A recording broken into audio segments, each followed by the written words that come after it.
magistrat. Ya, Hasto lawan KPK siapa yang akan menang pemirsa kira-kira itu yang akan kita lihat nanti kelanjutannya di persidangan yang akan berlangsung esok hari, kelanjutan dari sidang gugatan pra peradilan yang berlangsung hari ini. Bang Patra, tadi kalau disampaikan oleh Bang Aristo sepertinya 2 poin tadi lah paling tidak yang disampaikan. Ini sebenarnya bukan substansi. Gimana Bang Patra, masih punya poin lain untuk kemudian mempertanyakan atau menjadi celah kekeliruan dari KPK dalam penetapan status tersangka Hasto? Artinya bisa dibuka lagi, walaupun itu dikabulkan, dibuka lagi bisa. Saya ingatkan tuh ya pada beliau itu. Ada yang disebut dengan head strafrecht is in slagrecht. Artinya Bang? Yang namanya hukum pidana itu hukum yang buruk, hukum yang bengis, hukum yang jelek. Ya.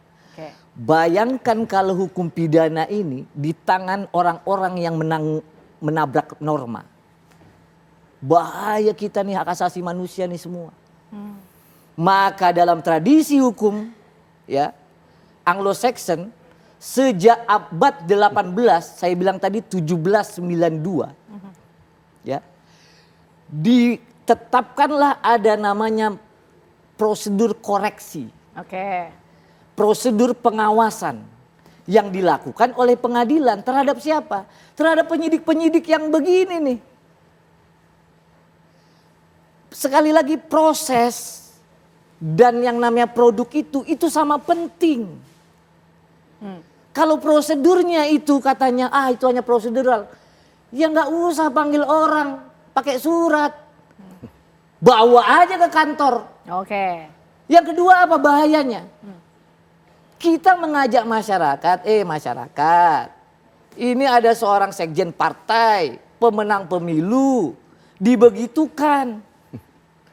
Ya, apalagi masyarakat jelata nih, rakyat jelata. Itulah makanya kita mau koreksi. Dan yang saya omong ini bukan omongan Patra, KUHAP. Kitab Undang-Undang Hukum Acara Pidana dan putusan Mahkamah Konstitusi. Dibedakan antara penyelidikan dan penyidikan. Kalau KPK dia lain, misalnya ada SOP-nya lain, ya, yang dirubah itu SOP-nya. Jangan SOP yang keliru diikutin terus. Yang namanya 2 tahap. Penyelidikan peristiwanya ada, penyidikan dikumpulkanlah alat bukti. Dengan 2 alat bukti permulaan yang cukup, baru boleh menetapkan tersangka. Maka di dalam norma yang berlaku, seorang calon tersangka mesti dipanggil dulu keterangannya. Sedangkan ini tidak ada gitu pemanggilan terhadap Kenapa Mbak Ken? Ya, karena di dalam penyidikan itu, ya, saksi-saksi itu bisa menyerang ke calon tersangka. Penyidik harus dengarkan dulu keterangannya. Agar apa? Agar yang namanya proses penyidikan berimbang, transparan. Apa saya salah minta penyidik begitu aja? Baik. Nanti yang menentukan salah atau benar nanti hakim ya. Tapi kita pengen tahu dulu Mas Yudi. Saya tanya dulu, salah nggak saya? Kita dulu Bang Patra, silakan Mas Yudi. Tadi menjawab, ini prosedurnya seperti apa di KPK sebenarnya? Ya prosedurnya kan KPK itu kan lex specialis. Apa hukum acara yang berlaku adalah apa yang ada di Undang-Undang KPK. Kalau tidak ada di Undang-Undang KPK, maka pakai Undang-Undang Tipikor. Kalau di Undang-Undang KPK dan Undang-Undang Tipikor tidak ada, maka kemudian barulah menggunakan KUHAP. Dan KPK banyak spesialis ya, karena terkait dengan bagaimana KPK memberantas korupsi sebagai kejahatan luar biasa. Dan saya pikir tadi ya tidak masalah lah diuji seperti apapun, mau ada 9 kali gugatan dan sebagainya, nggak masalah, pasti KPK akan bisa menjawab itu. Ya, termasuk ketika tadi disampaikan kan bahwa KPK mengatakan bahwa loh ini kan ada perubahan-perubahan permohonan gitu kan. Ya, tapi kan hakim tegas ya mengatakan besok jam 11. Tapi saya yakin ya malam ini teman-teman dari Biro Hukum, penyidik KPK pasti akan memformulasikan jawabannya ya, dan tidak ada satupun yang tidak akan dijawab. Karena sudah yakin betul semuanya sudah yakin betul gitu kan. Pasti ada jawabannya, dan jawabannya pun kalau Bang Patra bermain normatif dan sebagainya pasti ada normatifnya, yuridisnya dan sebagainya. Sekali lagi inilah yang akan diuji oleh pimpinan KPK seperti itu. Jadi saya boleh tanya nggak? Baik, silakan. Apa yang dimaksud dengan lex spesialis itu? Mas Yudi dong. Ya, apa yang dimaksud lex spesialis?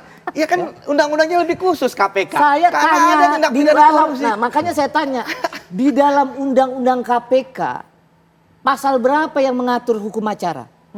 Loh, banyak kewenangan penyidik KPK, bisa melakukan penyitaan, penggeledahan dan sebagainya. Ada, Kok Bang. itu lex spesialis namanya? Loh. Yang namanya lex spesialis ini ya di dalam norma Mbak Ken adalah norma khusus yang menggantikan norma umum dan norma general. Ya. Pertanyaan saya, apa ada norma khusus yang menggantikan KUHP? Tanya Pak Risto. Oke. Apa bisa yang namanya pemisahan yang namanya penyelidikan dengan penyidikan ya yang berdasarkan putusan MK itu ya boleh dilanggar? Itu kalau kita bicara lex spesialis. Ya, kita bicara pelanggaran. Pasti KPK bisa Kalau menjawab SOP, intinya apa yang disampaikan. Kalau SOP itu bukan norma. Oke. Karena dia hanya mengikat, benar ya Pak Risto ya? SOP itu kan Oke, berdasarkan baik, dari oke. komplementari. Baik, Dia komplementari. Oke. Ya, yang namanya SOP itu Komplementari. tidak ada dalam Oke. tata urutan peraturan perundang-undangan, Pak. Oke.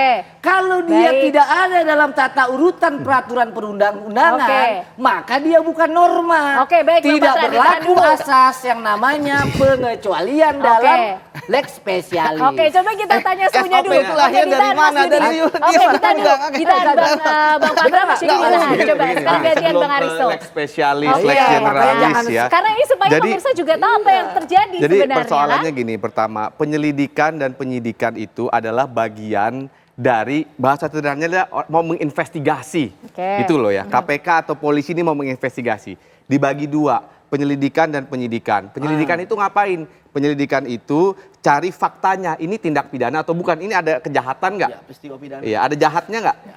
Penyidikan itu ini siapa yang jahat? Nah ini sederhananya. Di KUHP itu hanya mengatur begitu saja. Artinya dia mengatur abstract guidelines, tidak detail. Oke. Karena dia tidak mengatur tidak detail, maka setiap lembaga-lembaga ini kadang-kadang menafsirkan sendiri-sendiri caranya.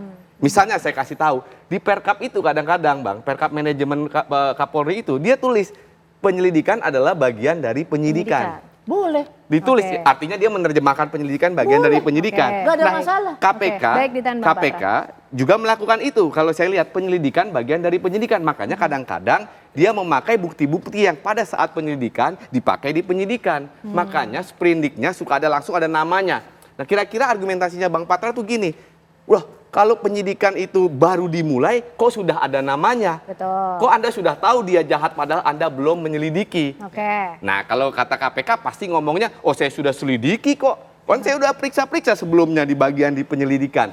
Inilah yang saya bilang persoalan paperwork karena KUHP itu mengatur abstrak guidelines, dia tidak mengatur sampai detail sekali. Oke. Nah, di mana Artinya- diaturnya? Oke, baik. Di mana Bang Patra, Dan Tunggu diaturnya? dulu, artinya sebentar. itu praktek yang sudah sering terjadi. Misalnya kalau dulu pernah ingat perkaranya Anas Urbaningrum, pernah bocor sprindik udah ada namanya. Nah itu kan ribut nih. Persoalan kayak gini juga ribut. Nah defense-nya KPK adalah itu. Makanya tadi saya katakan itu KPK selalu lakukan itu sebenarnya. Nah pertanyaannya apakah itu sudah pasti abuse of power atau tidak? Hakim ternyata mengatakan bahwa ada hakim yang bilang iya, misalnya di perkaranya Ada yang bilang tidak. Prof. Edi Wamenkum, ada hakim yang menyatakan enggak, yang Karena memang pra-peradilan-pra-peradilan tidak diatur ditolak sampai kayak dulu sedetail itu ya, misalnya Bang Aristo ya? Nur Alam, saya ingat pernah begitu. Kenapa? Karena memang tidak diatur sampai sedetail itu. Karena tidak Diatur karena dong. tidak diatur Bang Patra Diatur sampai sedetail. dalam putusan Kalau MK. penyelidikan Sebentar, Bang dan yang Patra. kedua putusan MK Bang Patra soal pemeriksaan calon tersangka ada kalimat eksepsinya kecuali perkara pidana yang bisa diadili oleh in absentia dengan cara in absentia artinya bisa diadili tanpa hadirnya terdakwanya. Nah itu bisa dilakukan oleh korupsi sebenarnya. Jadi intinya bisa disimpangi walaupun pada prinsipnya saya setuju orang kalau mau dituduh ya mau diserang dia harus didengar dulu dong pembelaannya. Itu saya setuju. Ya. Tapi putusan MK memberikan eksepsi itu ternyata. Oke. Itu persoalannya. Itulah yang saya bilang pra-peradilan ini memang bukan substantif. Ya, dia hanya mengecek bolong-bolong kayak begini, makanya Bang Patra main di situ. Oke. Saya Dia bilang sah-sah saja. sah-sah saja, tapi kan saya bilang kalaupun itu dikabulkan Oke. bisa muncul lagi nanti. Baik, Oh Bang Aristo. benerin aja kalau gitu. Saya Oke. bikin lagi surat baru. Oke. Kalau buktinya memang exist ada di situ, makanya saya bilang tadi, lihat dong probative value, buktinya, kekuatan buktinya ada atau tidak, itu dong yang sebenarnya diserang supaya berhenti, supaya menunjukkan ada abuse of power.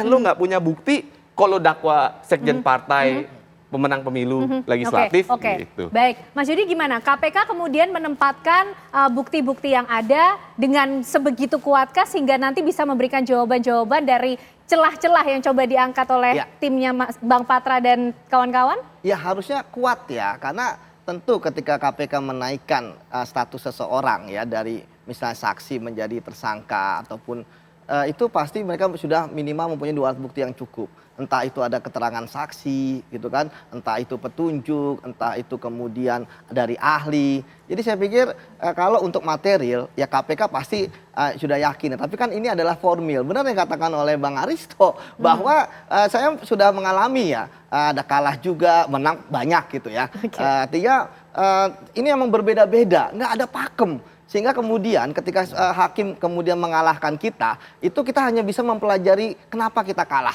Misalnya, oh ternyata waktu itu dia belum diperiksa sebagai saksi, misalnya. Nah itu akhirnya kita periksa sebagai saksi, kemudian kita naikkan. Atau kemudian ada formil-formil lain lah, yang tentu ya ini adalah sebenarnya pra peradilan, putusan hakim itu memberikan petunjuk kepada penyidik. Mengapa sih Anda kalah? Sebagai bahan evaluasi juga.